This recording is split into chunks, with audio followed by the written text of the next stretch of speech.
Breaking news. What? Okay, they just advertised that. Okay.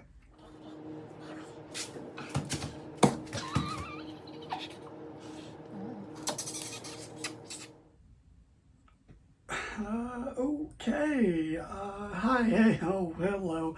Welcome to a Market Town production. My name is Ripto, and yeah, there's some Breaking news. Some breaking news here on the guy with too many candles and too many cats and who sweats way too much to have the fucking ring light on. Fast forwards through Raw because it's 3 fucking hours. Holy shit. Yeah, we got some breaking news. Anyway, I'm your host, like I said earlier, Ripto.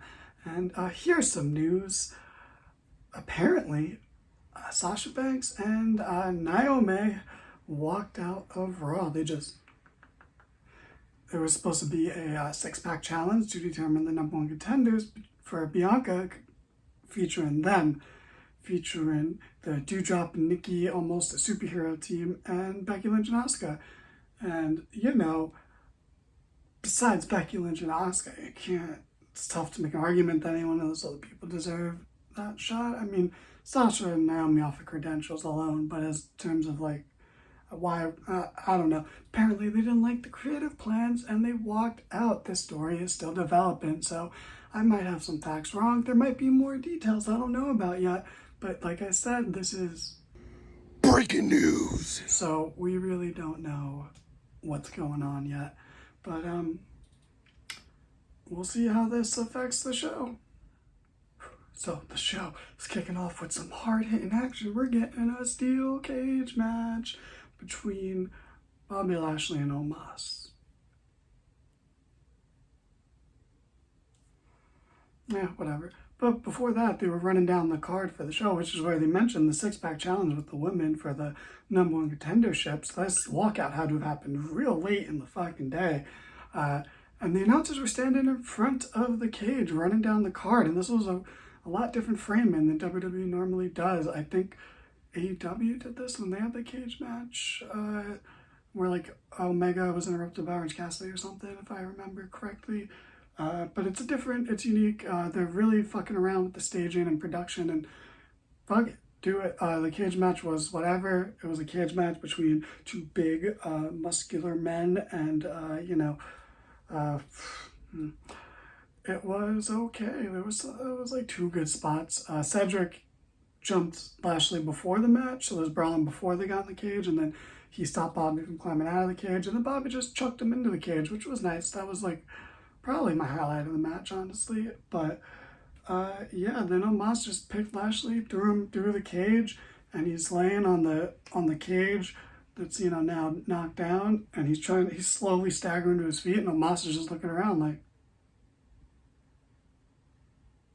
as if he didn't have all the time in the world to just step out through the gaping hole in the wall that he made, or through the cage door, or to even just grab Lashley and stop him from doing it. But nope, Lashley got to his feet, staggered along, and won the match. And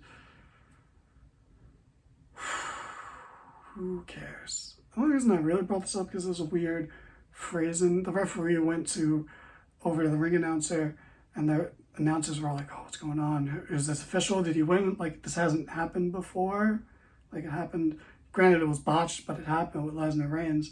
And, the ring announcer said, despite the unique circumstances, Bobby Lashley is still the winner because both his feet hit the floor. And it's no fucking duh. I don't, whatever. I spent way too much time on this. Moving on. So after that, we had what was going to be Theory versus Ali, and oh my god, it just never happened. Theory was like, I need a referee I could trust, and he brings back out The Miz, which, that's what happened last week, but it's evolution, it's a step forward. He's facing Theory now, supposedly. And Theory's like, you got to prove your championship material. I need you to beat someone else. And just when you think it's going to be Ciampa, it was Veer. It was Veer Mahan, and you know what? This was technically speaking, Veer's best match because it was not a squash match, although you got in a lot of offense. And, was doing pretty good, but Miz was the guest referee and ended up costing them the match, and then all three of them beat him down. They posed, or Veer had him in the whatever his inappropriately named submission finisher is again, and Theory and Miz posed for some selfies, which was actually a little smidge funny. And then he was gonna put Ali through the table, and then the Mysterios came out, and all I could think was, where the fuck have you been? Because they've just been gone for I don't remember how long.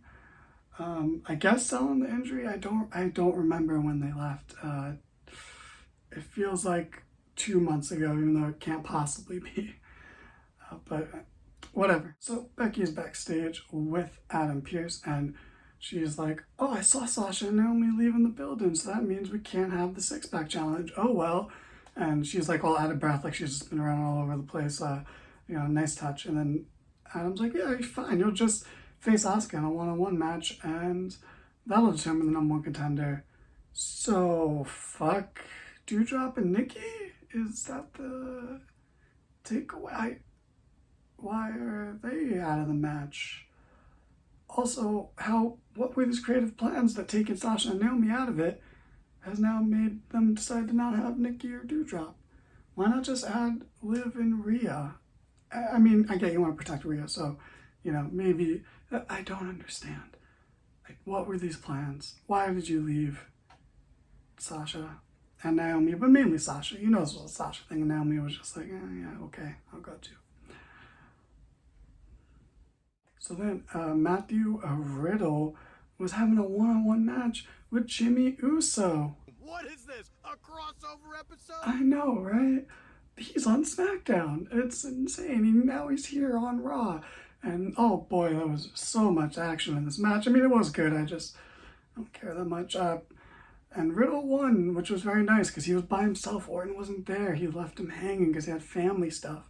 And Riddle still got the win anyway, building momentum for the title unification match on Friday. That'll almost undoubtedly end in a DQ, so what really matters? Just like in general, in life. Like, what really matters?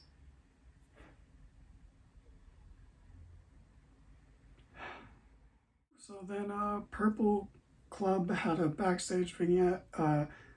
Right before that, AJ and Finn tried to recruit Liv Morgan. She was like, I don't know, I'll think about it. And then Purple Day had their vignette, and Damian Priest is the only one taking this seriously. Or Rhea is too now, but Damian gets the point that they're supposed to be sinister and a little spooky, and Edge is just like, this town sucks. Like, that doesn't fit the vibe. But to be fair to Edge, he didn't do that this week. He didn't call people sheep, and he even offered an invitation to AJ to join the group. And you know what, AJ? You better take him up on it before apparently Finn is the one who takes him up on it. I don't know, this was fine. And then the Bullet Club beat Los Lotharios in a Who Gives a Fuck tag match to establish the club, and Liv Morgan was just out there after saying, I'll think about it, and looking unsure. She was just, yeah, okay, I'll come out. No explanation. What was the point? You could have drawn that out. You could have had her save them from a beatdown like after the match or next week, or even build up to it even more, but okay. We had a backstage segment with Kevin Owens, and this feels like almost a weekly recurrent thing on this show, but oh man, Kevin Owens is pretty fantastic, right? He's so good at this. He's so funny. He talks in a way that's hard to imitate, and it's just hard to teach. You can't teach that, but he has this natural stutter to him. It's not like a stutter, but he'll stutter on his words a lot, and I do that too. And he just comes across very natural when he speaks like that. And he's like, oh God, this is great. He's what the Academy is, and they got the lab results, but they've been contaminated because of barbecue sauce. Oh no. And Otis spoke for what feels like the first time in months, but funny stuff. And Owens always does this thing where he has like another wrestler's t-shirt on, like he had a Becky Lynch shirt on, and a couple weeks ago he had a Sami Zayn shirt on this week, and it's just nice little details. And Gable challenged Ezekiel to a match, and I'm going to jump forward to that real quick because the match didn't really matter. I didn't really care too much.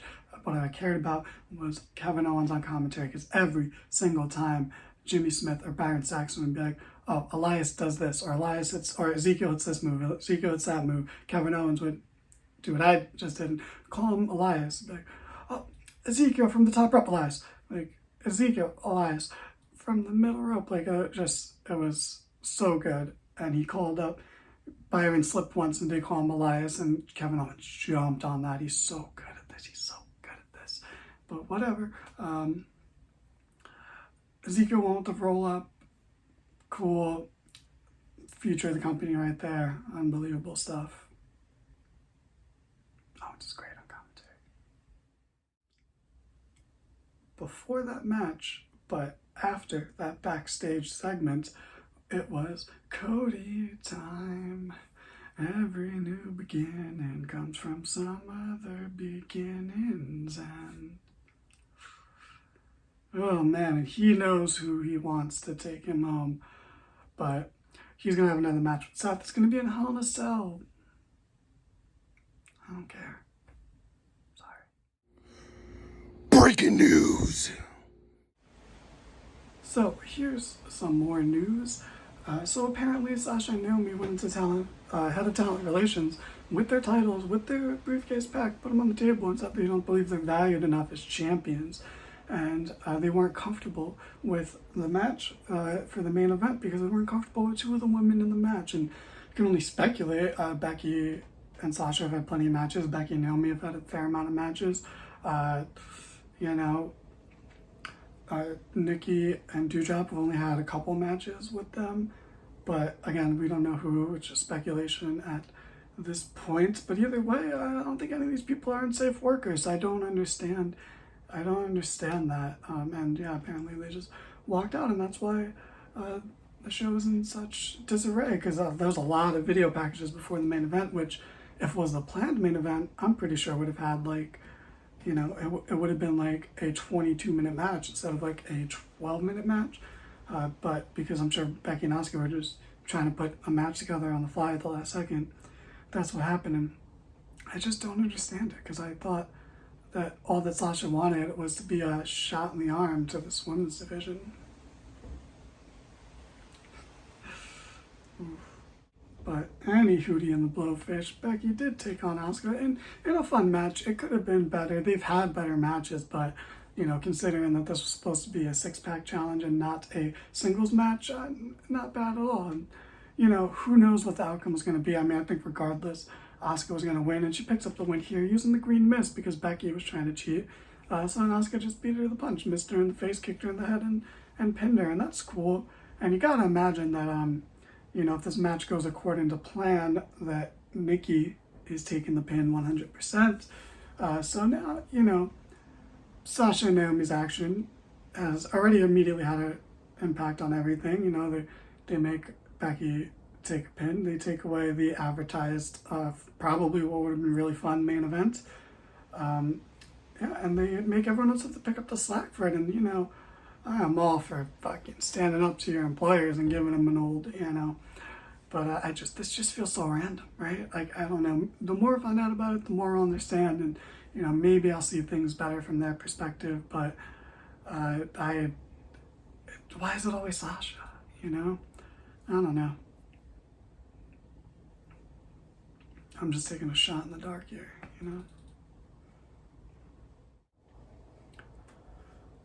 Anyway, I don't know. Speaking of people who are undervalued, don't forget, all these videos are brought to you by Gym Bucks, which is the currency used to get James to do what you say, like rap or dye his hair green or whatever I kind of feel like it at the moment, But, we're so close to getting him to rap. It's going to happen.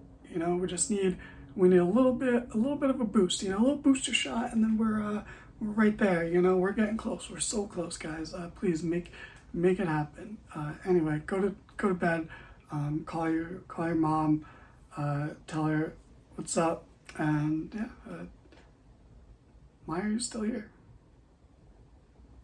I'll be honest with you. I'm not as funny as Danny.